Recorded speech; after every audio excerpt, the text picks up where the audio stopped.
Hello, we want to welcome everyone back again here to freeweightlosscoaching.info. My name is Pastor Jose Velez, and I want to share with you one of the pieces that are the most important part of your weight loss journey. With what I'm going to share with you right now, it's really going to give you a lot of great start towards that journey of losing weight. What you're going to need is your printed copies that you have, which again will say your meal plan on it, vegetables, fruits. It'll basically say fat, carbohydrates. So if you can get those pieces of paper out, it'll help you to be able to understand the meal plan that I'm about to share with you. Okay, what I'm going to do is I'm going to begin by sharing with you here the actual basis of your meal plan. Okay, before I begin to explain this, let me just kind of share with you one thing. The whole idea and the concept of weight loss is pretty simple in nature. What happens is, let's just say if at rest your body burns 2,000 calories, okay? What that basically means that if you didn't do any activity and the mere fact that you're breathing, the mere fact that you're alive, let's say you throughout the process of the day burn 2,000 calories, what you're going to find that what we're going to teach you is that if you fed your body 1,800 calories, then basically that means that it's deficient by 200 calories. It's burning 2,000, you're feeding it 1,800.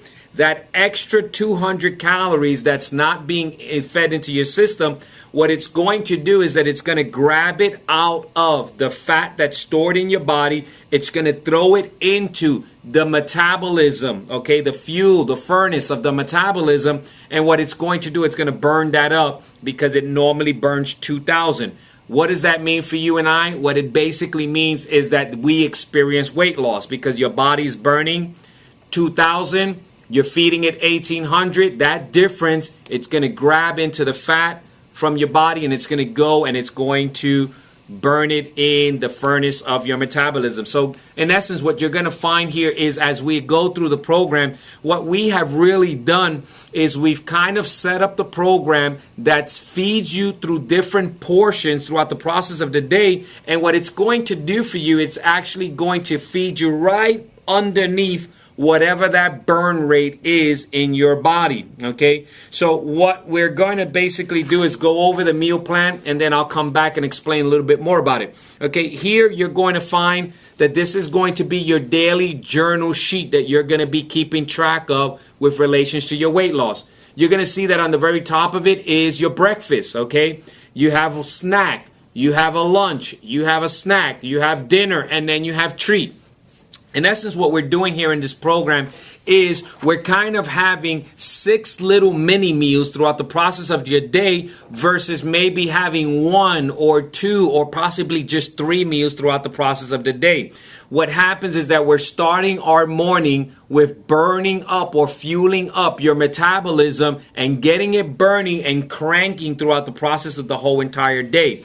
Now, the idea here is we want to set up your meals with the proper portions. What we find here today is that in America or in other places in the world as well, you're finding people that they are overeating every single day of their life. This is why obesity is becoming an issue and overweight is becoming an issue here. And what's happening is that when you stand in front of a mirror and you begin to see fat pockets all over your body where you don't want them to be, that's your body speaking to you, letting you know that you're overfeeding it more than what it's able to process throughout the process of the day. So here, what we're going to do in the next 30, 60, 90, 180 days, whatever that time is for you, we're going to help you to be able to actually begin to start melting away all of the fat that's unwanted, and we're going to be able to do it without any working out if you choose to. I still suggest you should work out, but not for the sake of weight loss, more for other reasons as far as your cardiovascular health and other reasons as well.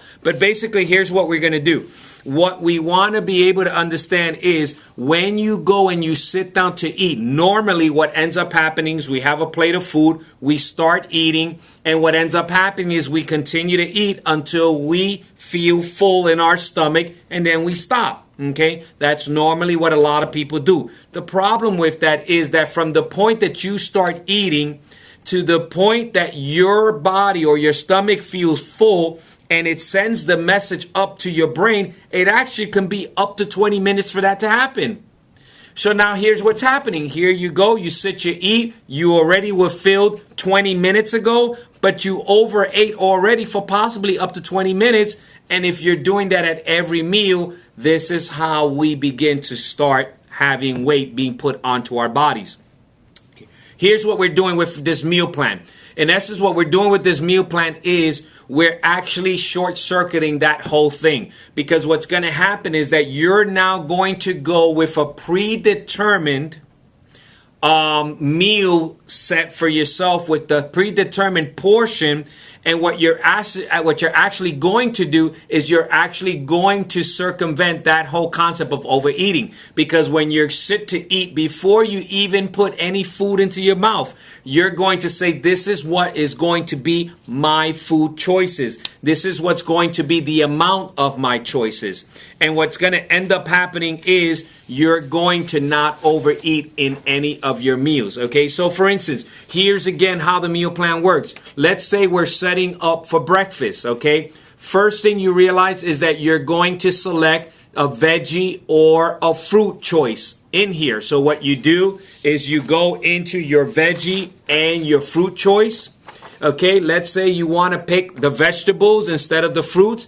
Then basically you're going to be able to actually eat 2 cups of raw vegetables. Okay, can be your choice. If you're going to make it cooked, then this is where you're going to go and have 1 cup of cooked vegetables. And you're going to find pretty much every single vegetable is going to be on that list there. Okay, now when you find certain things that have